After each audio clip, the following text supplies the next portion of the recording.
Santillano gained a day. Away, Santillano.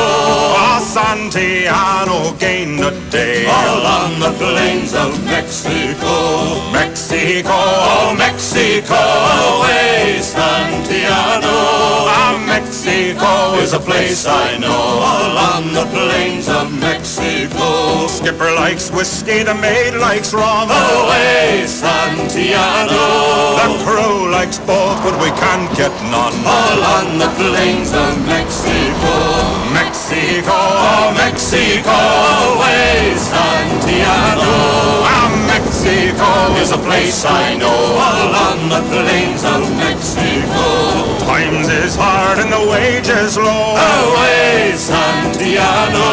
It's time for us to roll and go.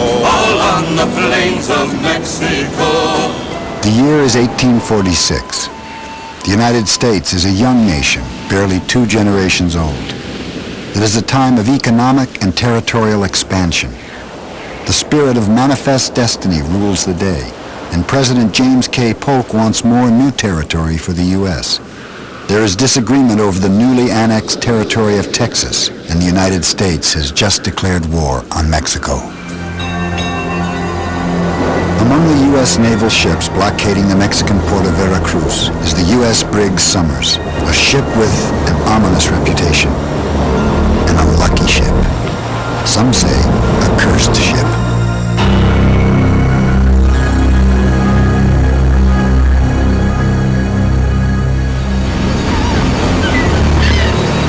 December 8, 1846. A Mexican ship attempts to run the blockade. The Somers gives chase. And from nowhere, a gale hits. Suddenly, the Somers is fighting for her life.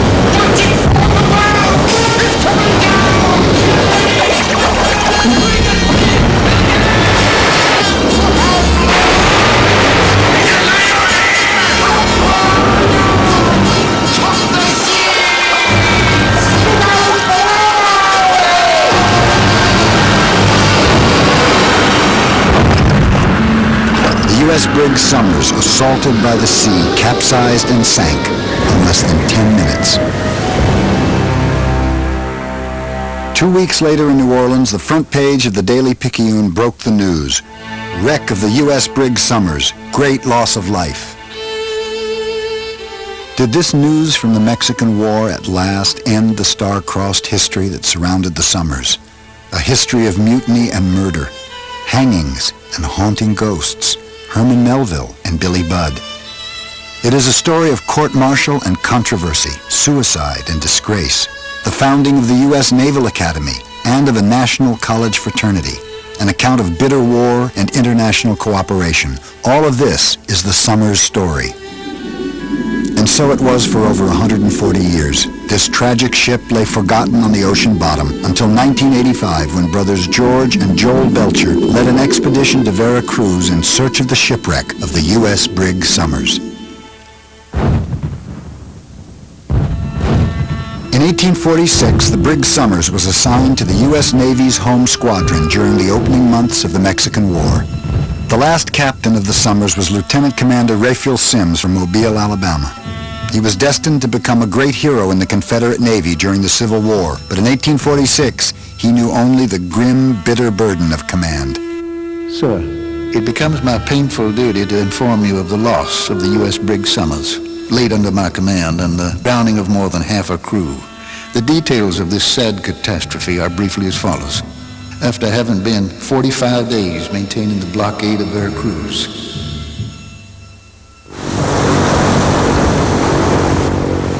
in early 1985, George Belcher of San Francisco, a specialist in Mexican art and an underwater explorer, was asked by the government of the state of Veracruz to search for historic shipwrecks around the port of Veracruz.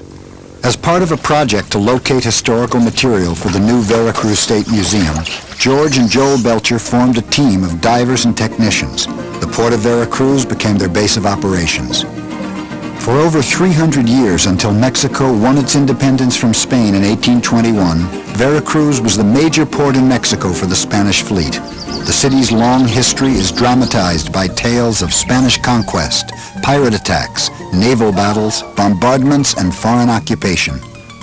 I had a special interest in one such episode, the naval blockade, bombardment, and occupation of Veracruz by U.S. forces in 1846 and 1847. In late 1985, I was shown an old map. This map was used for the territorial settlement by the Treaty of Guadalupe Hidalgo that ended the Mexican War. This Mapa de los Estados Unidos de Mexico, issued in 1847, has a small inset. This inset shows a sinking ship with the notation, loss of the U.S. Brig Somers, December 8, 1846. We're all familiar with the story of a treasure map that has an X that marks the spot. But in this case, it's quite true. The old map's really a good map because if you compare it to a modern-day chart, it's quite accurate. The islands and the reefs that surround Veracruz are all shown in their proper positions. After first seeing this old map, I decided that I needed more information on the Somers sinking.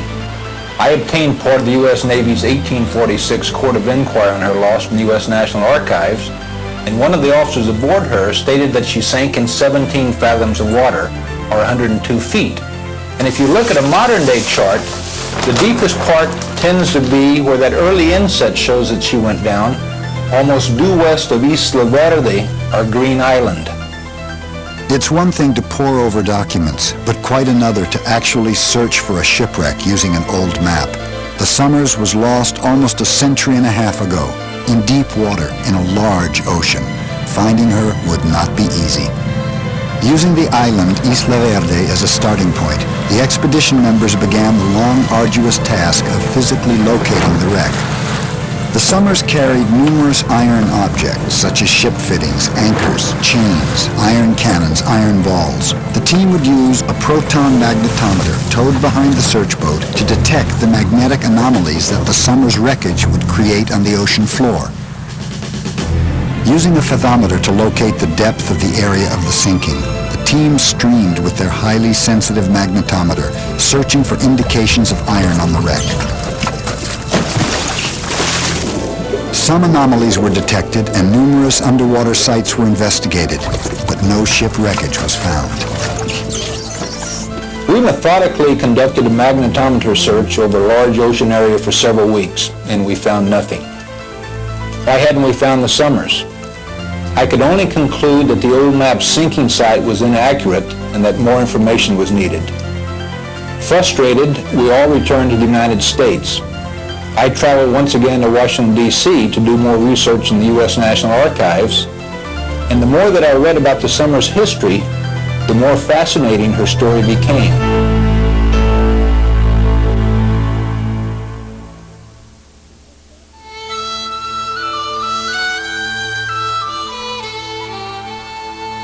When I first heard of the Somers Mutiny, it was told to me by my father, who was a naval officer.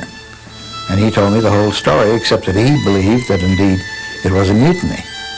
And although I think my father was right on most things, I think he was wrong on this one. The mid-19th century was a time of change and reorganization for the United States Navy. A serious problem was the training of its future officers and apprentice sailors. There was growing pressure for a real naval school. The Army had established West Point years before, but proponents of the School of the Ship ruled the day. The solution proposed by Commodore Matthew C. Perry, commander of the New York Navy Yard, was to build brigs of war to serve as seagoing schools. The first of these new training ships was the U.S. Brig Somers. Launched on April 16, 1842 at the New York Navy Yard, the Somers measured 102 feet overall, 25 feet at the beam, and had a depth of hold of 11 feet. She carried only 10 32-pounder carronade cannons. The Somers' hull was protected from the wood-eating Teredo shipworm by copper sheathing. The Somers was built to be a school ship. She was deliberately designed to be kind of yacht-like, fast, small. She was tiny. Furthermore, she was overmasted and underballasted. She was a top-heavy ship. She was fast. She might indeed have made a good pirate ship if they'd ever started that. But when she got underway, I think they had 120 young sailors on board this tiny, tiny little ship. New York in 1842 was a bustling maritime city of 300,000 people. The piers along the East River and the Hudson River were crowded with ships and sailors from many nations. After a shakedown cruise to Puerto Rico and back in July, the Somers left the naval shipyard in Brooklyn on the East River, sailing from New York toward Africa on September 13, 1842. Oh, you New York girls, can't you dance the polka? The small vessel bulged with the crew of 120. Most were young trainees. 3/4 of the men aboard were 19 years old and younger. 45 members of the crew were between 13 and 16 years of age. Commanding the Somers was Captain Alexander Slidell Mackenzie, Commodore Matthew C. Perry's brother-in-law. The second in command was Lieutenant Gert Gansevoort. Gansevoort's role aboard the Somers would have a dramatic influence on the future writing career of his first cousin, Herman Melville. Captain Mackenzie ran a tight ship. A single-stranded whip, called the Colt, and the cat-o'-nine-tails were the dreaded instruments of punishment. The cat, so named for clawing one's back, was every sailor's nightmare. Herman Melville in White Jacket described the cruel use of the cat. Melville's book is believed to have influenced Congress when it abolished flogging in 1850, unfortunately 8 years too late for the crew of the Somers. The first bosun's mate advanced, combing out the 9 tails of his cat with his hand, and then, sweeping them round his neck, brought them with the whole force of his body upon the mark. Again, and again, and again. And at every blow, higher and higher rose the long purple bars on the prisoner's back. The keen scourge hissed through the wintry air and fell with a cutting, wiry sound upon the mark. Captain Mackenzie was noted for his cruelty to the men for small offenses and trifling accidents.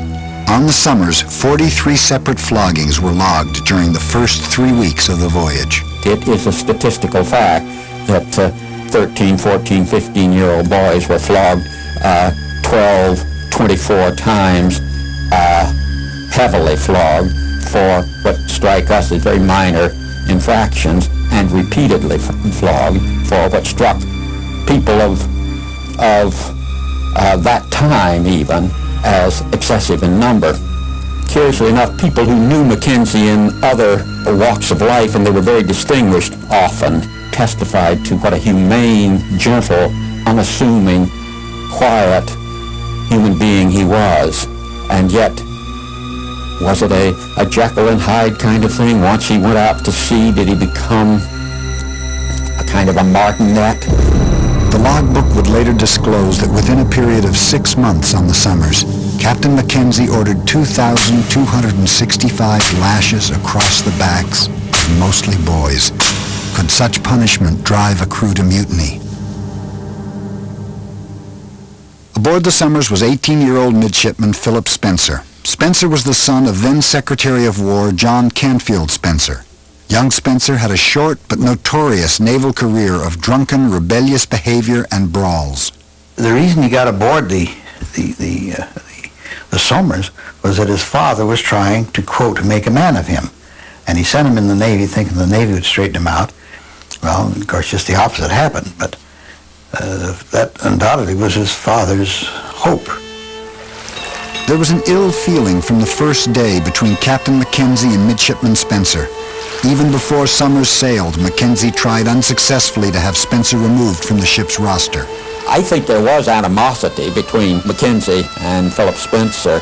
I think it was very exasperating to Mackenzie to see a man like this, the son of a distinguished cabinet member that had such privileges made available to him, squander them so shamelessly, and be such a fool, as well as it seemed to Mackenzie, surely.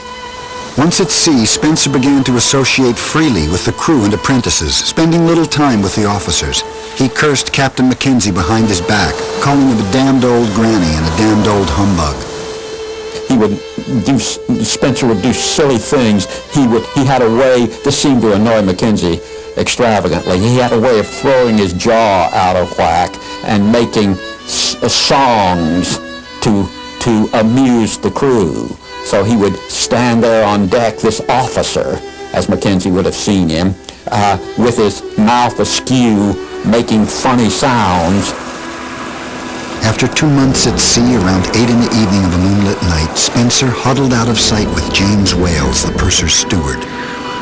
Wales, do you fear death? Are you afraid of a dead man, or of killing a man? Wales, can you keep a secret? Swear that you will, so help you God, swear it. Spencer then confided a plan for the murder of Captain Mackenzie. The Somers would become a pirate ship. Spencer said about 20 others were in on his plan. The following morning, Wales, shocked by Spencer's words, reported the conversation. Lieutenant Gansevoort informed Captain Mackenzie that a conspiracy existed on board. Midshipman Spencer was at the head of it. With officers assembled on the quarterdeck and all crew forward of the mainmast, Captain Mackenzie approached Midshipman Spencer. I learn, Mr. Spencer, that you aspire to the command of the Somers. Oh, no, sir. No, sir. Did you not tell Mr. Wales, sir, that you had a project to kill the commander, the officers, and a considerable portion of the crew of this vessel and convert her into a pirate? I may have told them so, sir, but it was in joke. This, sir, is joking on a forbidden subject. This joke may cost you your life. Arrest Mr. Spencer and put him in double irons. Boatswain's mate Samuel Cromwell and seaman Elijah Small were also arrested and put in irons on the quarterdeck. Apparently in the grip of a firm belief that his ship was in danger, Captain Mackenzie convened a drumhead court-martial. Drastic measures must be taken. This council of 7 officers, headed by Lieutenant Gansevoort, deliberated all day in the 8-by-10-foot wardroom. Taking testimony from various crew members, the council never once directly questioned the accused mutineers. So it wasn't until the following morning, December 1st, 1842, that they rendered up their verdict, as it were. Unanimously, they said that the execution had to take place. It was at this point, for the first time, that Spencer and Small and Cromwell learned that they were not going to be returned to the United States, that in fact they were going to be executed within 10 minutes. Historically, the ship was only a few hundred miles away from St. Thomas, Virgin Islands. It could have put in there. They could have kept them chained up on deck for 2 days and gone into harbor and turned the guys over to the American consul there in irons, if necessary, as prisoners, as accused mutineers, or whatever they wanted to do. But no, Mackenzie by this time wanted to hang them. He had the pistol to their head, and he just could not get away from the idea that I'm going to make these 3 guys dead. Hauling lines called whips were passed over the yardam, 2 on the starboard and 1 on the port. On December 1st, 1842, Midshipman Philip Spencer, boatswain's mate Samuel Cromwell, and seaman Elijah Small stood under the main yardam of the Somers, nooses around their necks. Spencer spoke to Captain Mackenzie. You may think that I'm not a brave man. You can judge for yourself whether I die like a coward or a brave man. Here is Spencer standing there. It's a pitiful situation. Here he is standing on a carronade, I believe. And he's all ready with a rope around his neck and a blindfold. And he asked for a few minutes to say his prayers, and then Spencer asked if he could give the order to fire the cannon, the signal to haul on the ropes. After a long silence, Spencer asked the captain to give the word. And instantly Mackenzie hollered, "Fire!" They fired the gun, and bingo, it was all over. Officers watched with pistols cocked as the crew hauled the ropes connected to the 3 hooded men. Their bodies shot skyward through the yardam, dark, ominous, already ghostly figures turning, swaying to the dance of death, a sight that chilled the soul of all aboard the Somers. Of course, they didn't die instantly. They were not hanged in the way we try to do it, which is to cause instant breaking of the neck and breaking of the spinal cord, which causes you to lose consciousness. They were hauled up, struggling and strangling with the ropes because they were not instantly broken. They were just hauled in the air and strangled. So this was a very difficult death that they went through. And I think it's absolutely unacceptable. There was no court-martial. He had no right to execute people in cold blood without a trial even. Captain Mackenzie delivered a pious lecture to the remaining crew members, many of whom were weeping. The crew was ordered to give 3 cheers for the American flag and then pipe down to dinner, while the bodies were left to swing above them in the wind. After dinner, the bodies were elaborately prepared for burial. At dusk, they were ceremoniously lowered into the sea. Many years later, Herman Melville would end his last novel with these words: I remember Taff the Welshman when he sank, and his cheek it was like the budding pink. But me they'll lash in hammock, drop me deep, fathoms down, how I'll dream fast asleep. I feel it stealing now. Sentry, are you there? Just ease these darbies at the wrist and roll me over fair. I am sleepy, and the oozy weeds about me twist.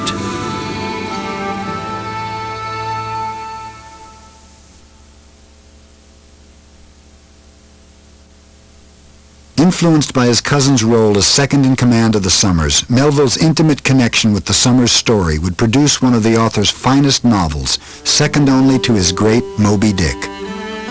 In May 1888, an article, The Mutiny of the Somers by Lieutenant H.D. Smith, appeared in the American magazine. This revival of interest in the Somers Mutiny controversy seems to have stirred the imagination of Herman Melville, now in his winter years. In November 1888, Melville began writing a new story.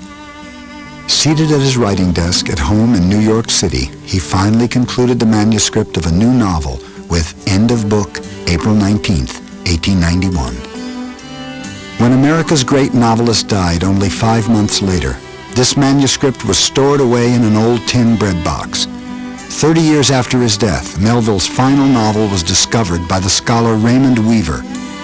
This masterpiece, Billy Budd, told the story of a young sailor who was falsely accused of mutiny and was tried and convicted and hanged from the yardam. Unjustly executed, Billy's spirit and his legend lived on in the minds of his fellow sailors. They began to believe that the yardam from which Billy Budd was hanged was sacred. As Melville wrote, to sailors, a chip of it was as a piece of the cross.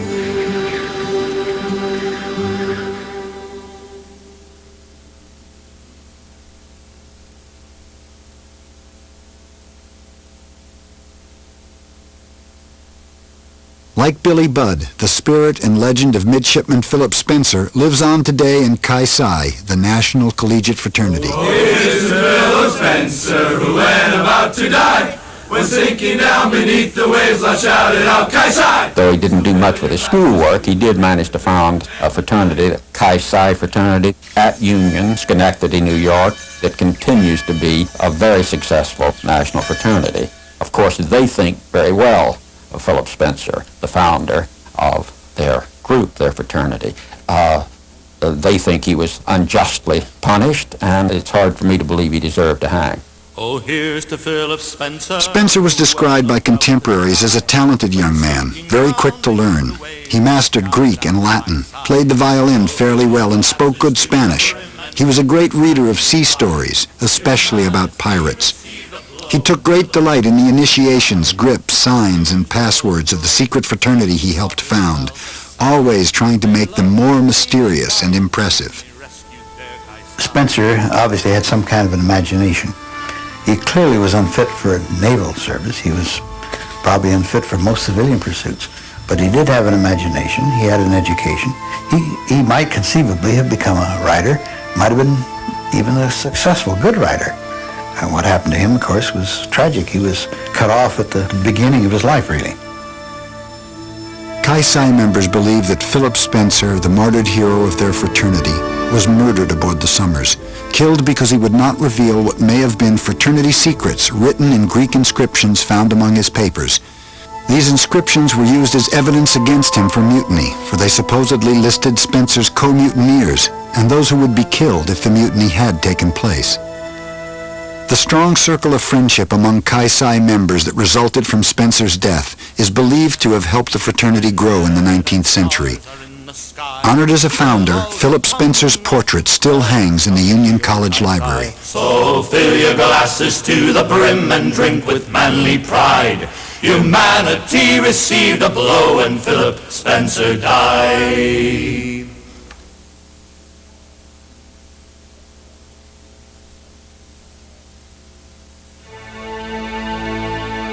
The Somers Mutiny affair became a scandal that rocked the young United States. Never before had there been a hanging in the U.S. Navy.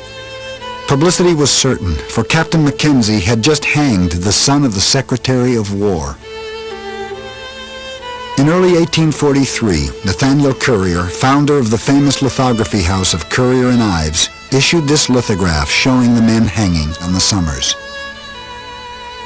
One question would not go away.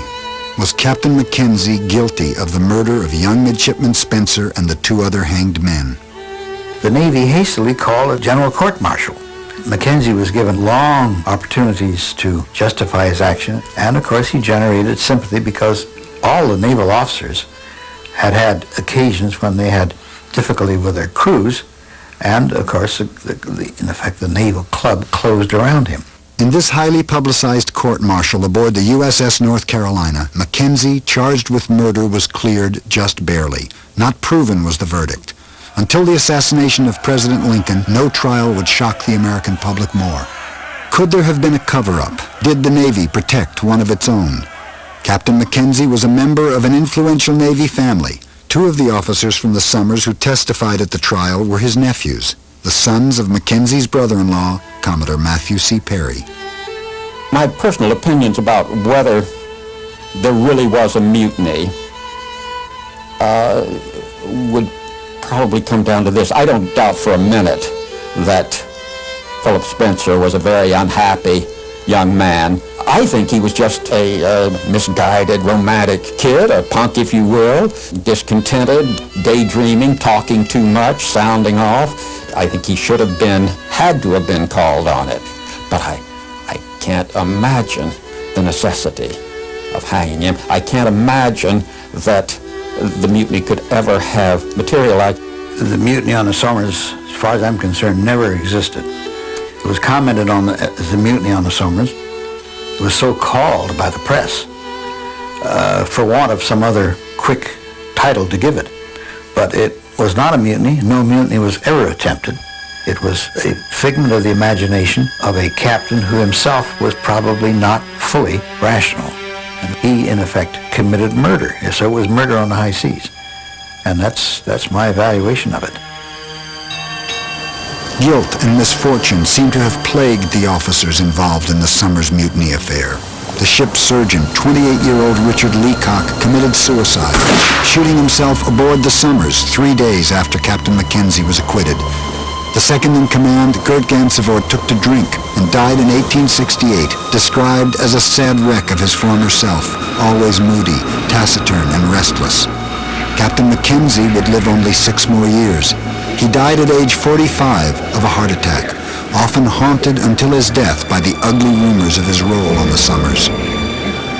And the Somers? The hangings gave her a bad name. She was a cursed ship, and no one wanted to serve on her. One who did serve aboard her, Midshipman Robert Rogers, later wrote in his memoirs the warning of his shipmates when he was transferred to the Somers. My fellow mates consoled me on a change so regrettable and inauspicious. Goodbye and God bless you, my boy. Get rid of that craft as soon as you can, for sooner or later she's bound to go to the devil. Since the mutiny, damn bad luck goes with her. Sailors claimed that the hanged men haunted the Somers. Time after time there were sightings of ghostly figures in the shrouds and rigging. And at night, voices were heard, crying out above the yardings. The scandal over the hangings grew so great that the Secretary of the Navy founded a school to train future officers and prevent any repetition of the Somers Mutiny. Thus began the U.S. Naval Academy at Annapolis, an honorable legacy of the Somers affair. But in the 19th century, the Somers Mutiny was such an embarrassment to the Navy that it was a point of honor among officers never to discuss the matter. When the Somers sank, many hoped that the scandal would sink to the bottom of the ocean with her.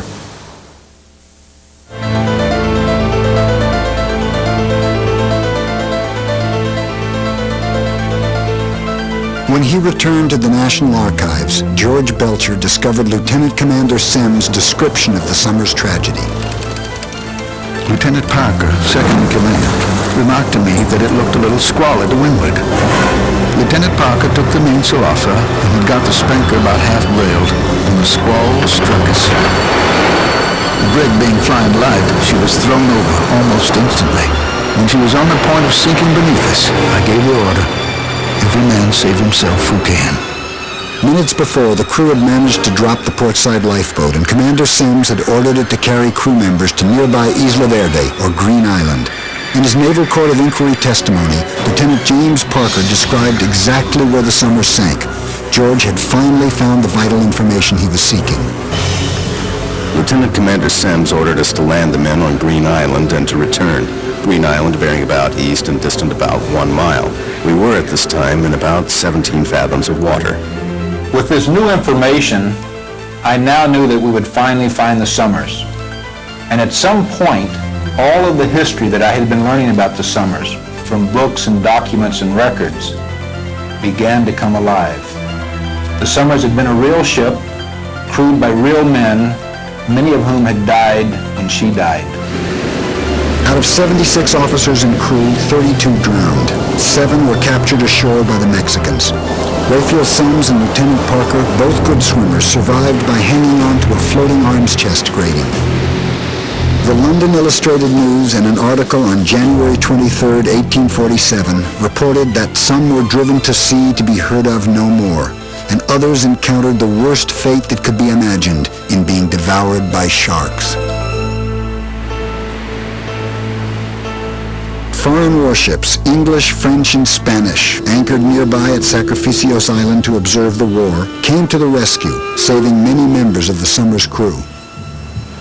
This lithograph from 1847 shows one of the French brig Mercure's lifeboats in heavy seas, rescuing survivors from the Somers. 2 midshipmen who drowned on the ill-fated Somers, Henry Clemson and John Hinson, were commemorated in 1848 when this monument was erected at the U.S. Naval Academy at Annapolis. In May 1986, the Belcher team returned to Veracruz. Strong winds called El Norte, the same annual winds that sank Somers 140 years before, constantly blew for 2 weeks.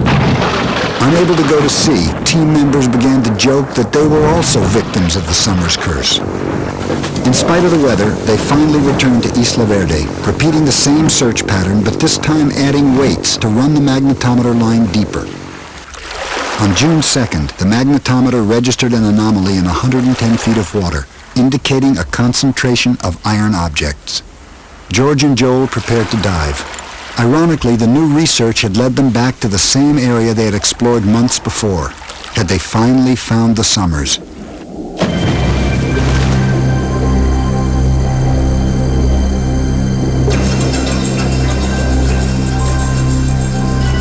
We swam down into a murky green sea that got darker and darker the deeper we went.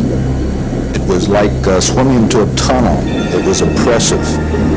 But the strange thing was that when we got almost to the bottom, where I thought it would be darkest of all, there was a kind of glow. The sand was picking up what little light had made it down that far and reflecting it back. And in the heart of that ghostly glow were the half-buried bones of the Somers. We had come down right on top of her. Diving into this tomb of time, George and Joel swam the length of the wreck. Everything that the Somers carried aboard her then lay on the bottom now. Scattered about were numerous encrusted cannons.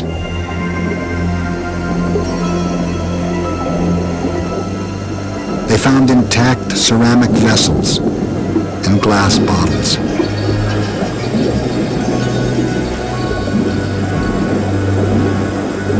They discovered a large anchor off the starboard bow.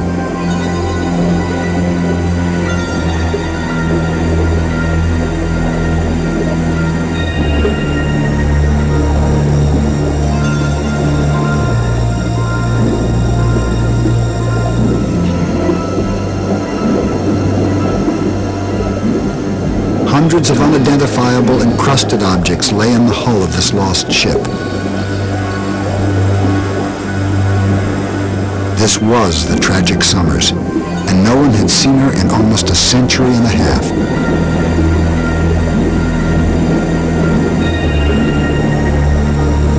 Hoping to keep their discovery a secret from local fishermen and divers who might pilfer the wreck, George and Joel made only one dive on the Somers. They would wait 5 months before returning to the site. Joel and I returned to Veracruz in late 1986 with underwater cameraman Marty Snyderman to document the shipwreck. During our dives in the Somers, strange things began to happen.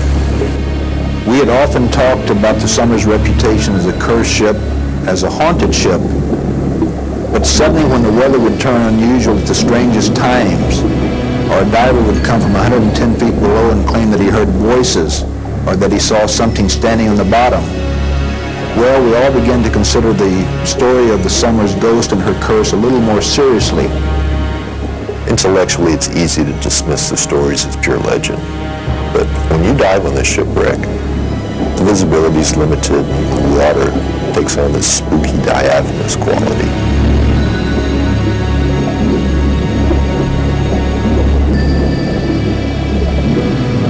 Marty's assistant, Chip Matherson, is a veteran diver, came up from a dive on the shipwreck and yelled, "Okay, who's the joker who was yelling at me down there?"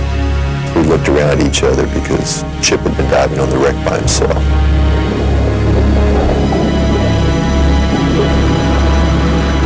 In fact, Midshipman Robert Rogers transferred to the Somers shortly before she was lost off Veracruz, described in his memoirs published in 1890 how during a storm at night he had climbed high in the rigging of the Somers to find out why his main topmen were not lowering sail. He found them huddled in the lee of the mainmast. Rogers asked the captain of the top why no one was reefing the sails. Amid that awful din, I scarce heard his reply, but followed his finger, pointing to the weather yardom. "I see nothing," I yelled. "Spencer and Small," he bawled. "Don't you see 'em?" I peered through the darkness as I recalled the people of that tragedy. My very fears did really for a moment persuade me that I saw Spencer's ghost. The next day, I encountered the captain of the top, and in answer to my ridicule of his fears, he quietly said, "All right, sir, all right. There are things you gentlemen abaft the mainmast don't see, and if you did, you wouldn't laugh at them. But mark my words, the brig's doomed. You'll never see port again, and a good many of us will go down with her." 2 weeks later, on a stormy morning, the Somers heeled over in a sudden gale. The dire prediction proved tragically true.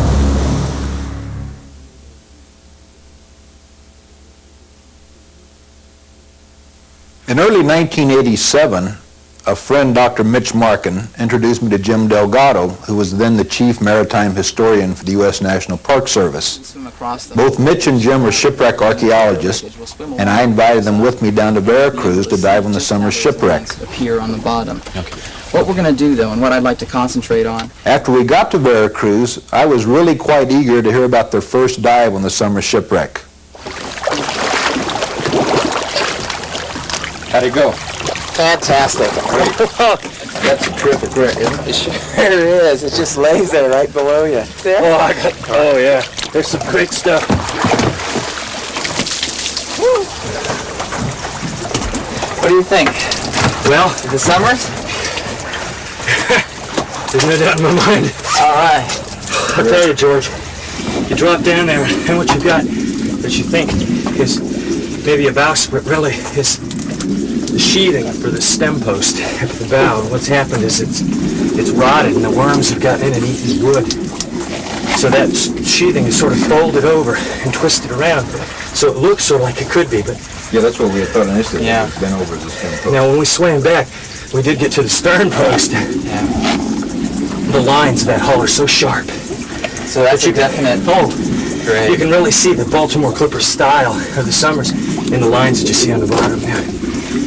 Jim got 100 feet from stem to stern. She was 102 feet. There's this. No, well, we got 100.5, Okay. 100 feet 5 inches. Okay, that's where we run it. And then there's another 2 feet left where the rudder is, and it's Yes. beautifully visible. You can just see her sitting there. So the line's actually tied to the rudder post. Yeah, the rudder is sort of dropped off and it's heeled over to starboard. But you can see it there. And what's interesting, did you notice all the wood had been eaten out of the stern post? Yeah. So it's like a fragile, it's like a ghost. Yeah. of what was once there. Like I said, All the skeleton sheathing. of the ship, everything that was encased to protect her from the worms, initially as she was sailed, has lost. The worms have won. The sheathing really sort of preserves the outlines of the timber that was once there. It really is a ghost ship sitting there. I mean, you can see the outlines, everything. All sorts of stuff is falling in on the bottom. We saw the steering mechanism, the tiller. We saw lots of anchor cable, chain, really. There's guns, maybe 4 or 5 cannon. We saw the pumping mechanism. We saw the galley stove. Diving was limited again because of bad weather, but Jim Delgado was able to positively identify the wreck as the U.S. Brig Somers.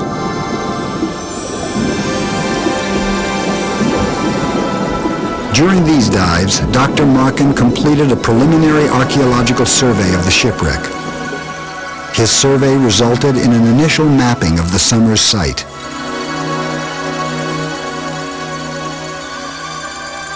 The wreck is an archaeologist's dream because so much of her structure is still there, and it's a ship of historic importance lying undisturbed on the seabed for almost 150 years, with her cannons and equipment in disarray but apparently intact. The wreck is in 103 to 107 feet of water off Isla Verde. She lies on her starboard side on a slightly silty sand bottom. Her wooden upperworks have been eaten by marine organisms, leaving the outline of her hull preserved by the copper sheathing. The interior of the Somers wreck is literally filled with thousands of artifacts and rigging components. 2 anchors are visible off the port and starboard bow. Throughout the wreck are rows and rows of spikes that have fallen neatly on top of each other and are stacked just inside the copper sheathing. Running from bow to stern are a concentration of ceramics and ship fittings, the galley stove, the windlass, and rows of stowed chain.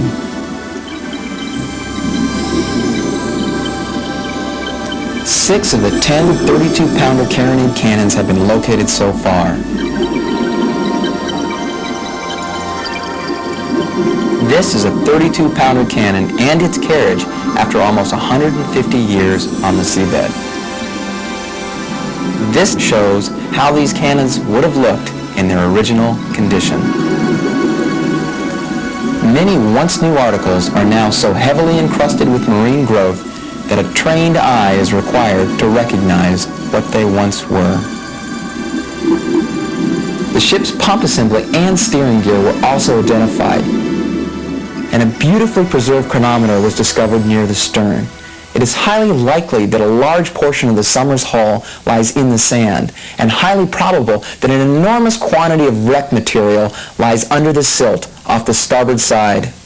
Today, the world learned exactly where the Somers went down. When the team returned to the United States, the discovery of the Somers was announced at a press conference in San Francisco. It mentioned that sooner or later she was doomed to go to the Eager devil. to protect the shipwreck to ensure scientific study of the Somers, George, with Jim Delgado's assistance, enlisted the help of a fellow ex-Peace Corps friend, Ambassador Robert Gelbart of the State Department. In a flurry of diplomatic notes between the U.S. State Department and Mexico, the United States proposed a cooperative approach to work on the Somers, but informed Mexico that the Somers shipwreck was considered U.S. property and a war grave under provision of international law and convention. Under international law, ships that are warships are essentially the sovereign territory of the nation whose flag they fly. What that means is that the Somers, as a U.S. warship, was part of the United States afloat. And even though she sank, she still remains part of the United States to this day. So the United States has been pursuing with the Somers, as it has with France and with other nations, to recognize that fact and to have the United States get its title back to the wreck of the Somers.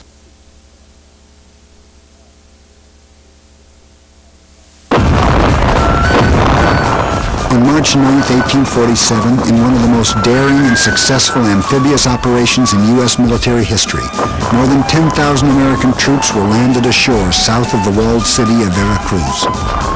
When a U.S. naval battery was set up using cannons taken off American warships, both former commanders of the Somers, Mackenzie and Sims, were in command of 32-pound guns as this naval battery bombarded the walls of the city.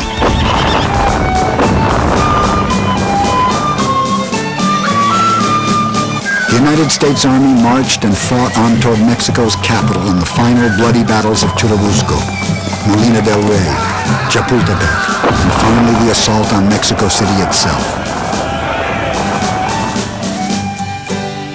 The Mexican War, which lasted from 1846 to 1848, was a particularly bitter war. It's a war that, for Mexicans, was the war of North American aggression, or the first intervention by the United States. In Mexican history, we find that the Mexicans have consistently been victims of foreign invasions and incursions and foreign adventures. And more galling to the Mexicans, I think, are the few times that they have faced the brunt of an American thrust into Mexico. General Ulysses S. Grant, a young lieutenant during the Mexican War, would later call the U.S. invasion of Mexico the most unjust war ever waged by a stronger against a weaker nation. As the Mexican proverb says, poor Mexico, so far from God, so close to the United States. The American flag would fly above Mexico's national palace, the halls of Montezuma, for 9 months during the American occupation of Mexico City.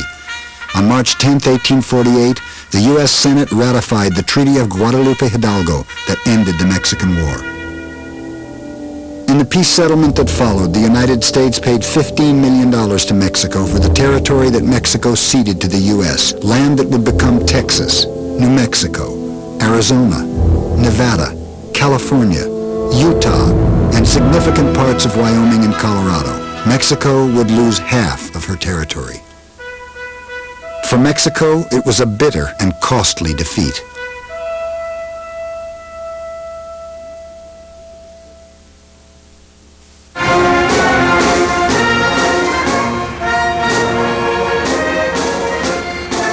In July 1990, the Somers became the occasion for historical U.S.-Mexico cooperation in Veracruz, setting aside legal questions of ownership, and despite the sensitivity of a bitter war, the U.S. and Mexico organized the first joint government underwater archaeological expedition ever undertaken in the Americas. A team of Mexican Navy officers and divers, led by Captain Santos Gomez Leyva, provided support and logistics as part of the international team.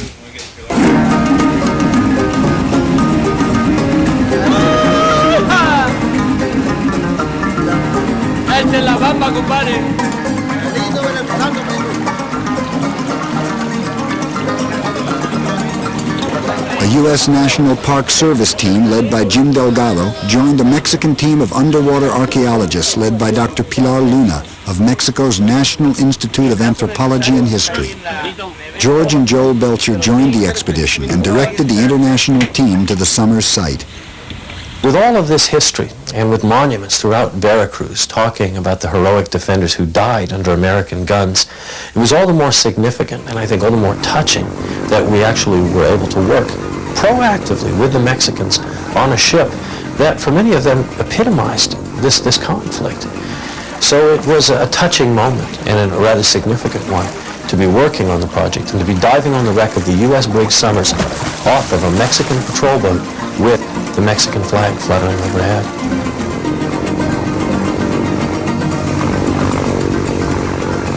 Each dive day included 35mm color photography, videotaping with voice-recorded observations, and surveying of the site using baseline trilateration.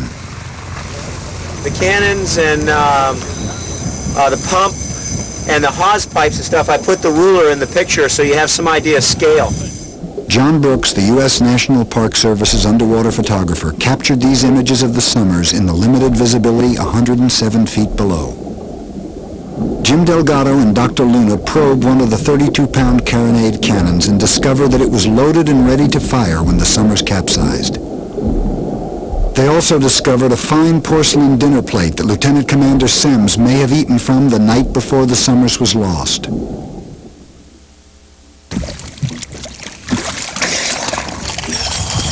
We got the baseline down. U.S. National Park Service archaeologists Larry Nordby and Jerry Livingston surveyed the shipwreck. They eventually produced a detailed map of the Somers site. Jim Delgado, wearing a full-face mask that connects to his video camera, was able to assist the mapping of the site by describing his observations while diving on the Somers and videotaping her wreckage. Coming up on the muzzle of a second 32-pound carronade. You can see the carriage moving past it now, down to the stern of the ship.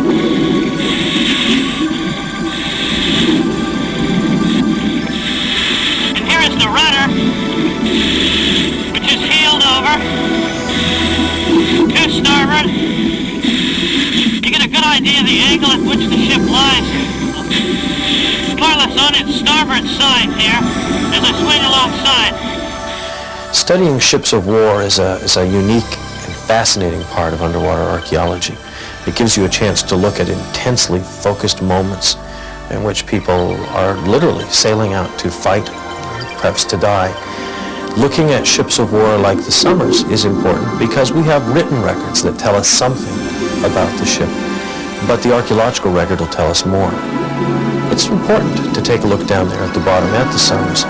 Lying on her side with everything exactly where it should be, we can look at the rig.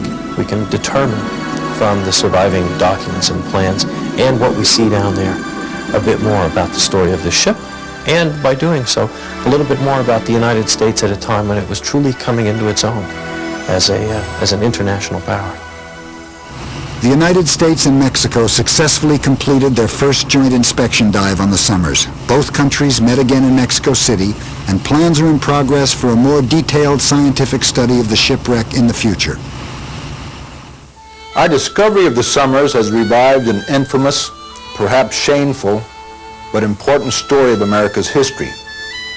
For me, it's been a 7-year obsession that's finally come to a successful conclusion. The discovery has brought two nations together to study a ship lost in a bloody war between them. Hopefully both nations will continue to work together to study and protect the wreck. It has been suggested that the Somers shipwreck site should eventually become a marine sanctuary. If so, other divers will have the same opportunity that we have had to dive on the shipwreck and to relive and to experience for a short while the story of the Brig Somers. George and Joel Belcher's discovery of this unique shipwreck in the Gulf of Mexico is the beginning of yet another chapter in the 150-year-old Somers story that touches the psyche of America and the heritage of two nations. A new chapter that is a fresh look at the long, controversial Somers Mutiny affair, an episode in U.S. history that lives on today in Herman Melville's Billy Budd, in the spirit of the Chi Psi fraternity's Philip Spencer, and in the daily activities of the U.S. Naval Academy. And perhaps George and Joel's discovery finally ends, once and for all, the curse of the Somers. Come listen all ye sailors bold, come listen unto me. I'll sing you of a cruel deed, a bloody tragedy. Come listen landsmen one and all, come listen unto me. I'll make you bless your lucky stars you've never gone to sea.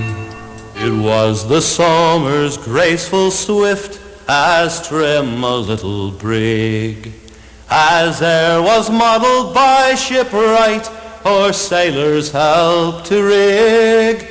The gratings rigged, the hangman's whip dangles from main-yard arm. The wondering crew gaze on the sight with terror and alarm. And ill luck and misfortune dire will follow in thy wake, till the ghastly three where lie their bones thy last dark haven make. Sheet home on every cursed spar, set every rag of sail, and leave here to the ocean ghouls and demons of the gale. Oh, here's to Philip Spencer, who when about to die when sinking down beneath the waves, loud shouted out Kaisai. So fill your glasses to the brim and drink with manly pride.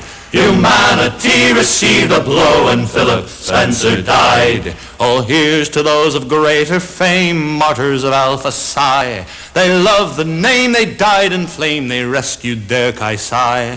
So fill your glasses to the brim and drink with manly pride. Humanity received a blow and Philip Spencer died. Fill every breaker up, my boys, with rosy wine filled high. For now we drink to thee and thine, let's drink to old Kaisai. So fill your glasses to the brim and drink with manly pride. Humanity received a blow and Philip Spencer died. And when our feast is ended and stars are in the sky, we'll all go tumbling off to bed, each jolly old Kaisai. So fill your glasses to the brim and drink with manly pride. Humanity received a blow and Philip Spencer died.